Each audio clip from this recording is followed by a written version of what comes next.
Cleopatra's Needle is a bit of a scary object, if you ask me. Whenever you sort of, you're in London, you come across like a 3,500-year-old Egyptian artifact. Normally, it's quite an important question to ask yourself. Where did we get it from? Did we steal it, possibly?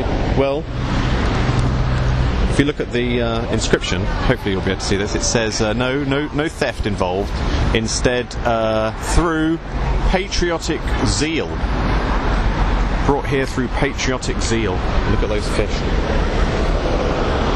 So they didn't want to use the word theft, although to be honest, you couldn't really say that we stole that. What happened was 1797, old Nelson won the Battle of the Nile, and they were so happy with the fact that they'd got involved that the British had got involved in a battle basically between Egypt and France, that they gave us that needle.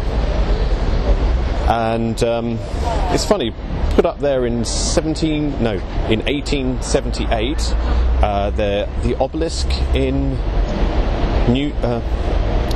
Washington, the Washington Monument, whatever it's called, I think that was put up in the 1880s. It's one of those things, Cleopatra's Needle, it was brought from Egypt and put in France. There was also one in New York City in Central Park, and I believe that the dates when they were all put up all sort of coincide quite nicely, 1870s, 1880s.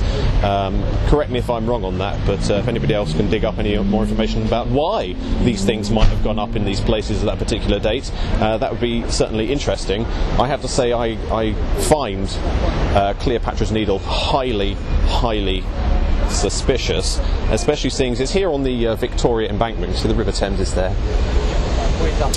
It was put here basically because it was the only piece of land that could really take something so heavy, because this area being quite boggy, quite marshy, has always had a lot of subsidence. The original plan was that they were going to put Cleopatra's Needle outside the Houses of Parliament in Parliament Square. So that would have been even more suspicious, wouldn't it? A great big needle. I'm going to try and cross the road here, see if I die. Ooh. I'm okay. Yeah, a great big needle outside the Houses of Parliament. That would have been even more suspicious, but they decided it was too marshy, and they put it here on the embankment instead. You can still see that seagull I was looking at.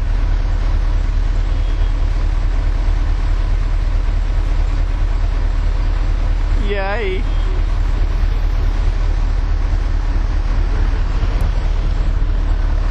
Now,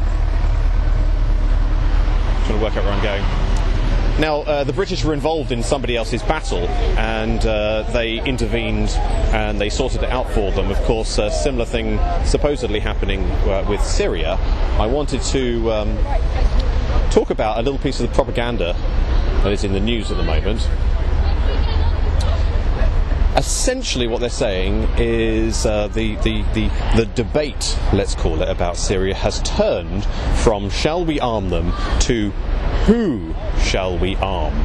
And that's because, of course, they're arguing that there are many factions, and we don't want to be arming terrorists, we don't want to be arming Al-Qaeda, we only want to arm those moral, upstanding, other rebellious figures.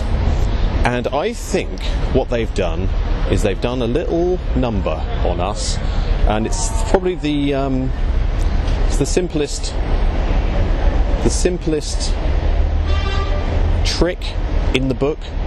What they've done is to completely stop the argument about whether or not we should be arming the Syrians. They've changed the argument to which side of the Syrian rebels shall we arm.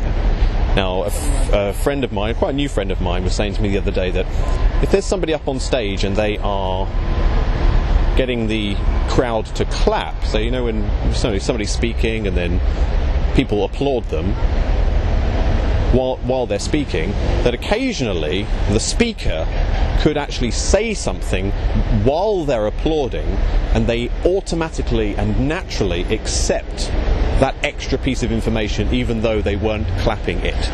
You understand what I mean? They're clapping something else, but while they're clapping, you tell them another piece of information, and subconsciously, subliminally, they accept that they agree with that piece of information. It's a very similar trick to what they're doing with Syria. Instead of to stop us from even talking about whether or not we should be arming them, they've just turned the question so that the main debate in the public arena is which side shall we arm, which automatically says that you agree with arming.